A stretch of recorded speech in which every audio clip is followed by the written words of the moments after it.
I really like trees, and like one day I want to be a tree, you know, when I'm dead. Yeah. Just turn into a tree.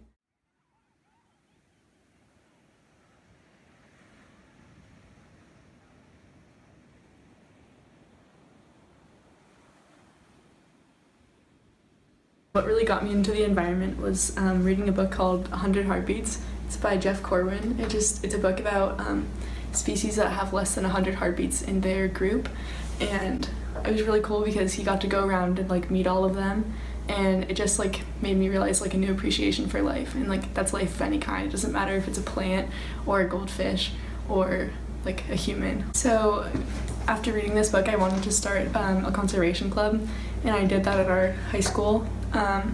So I wanted to focus on like conserving like, you know, energy, water, or just like being resourceful. And so we did like beach cleanups, we planted some trees, we planted plants, we tried to get our names out there so that people would like help us and be active with us too. And then in my personal life, you know, I've just been like I try to be more knowledgeable about what I'm doing, about what I'm consuming, about like how I'm using the things I'm using, and like what's a better way to use them. I'm just afraid that we're gonna like lose it all, you know?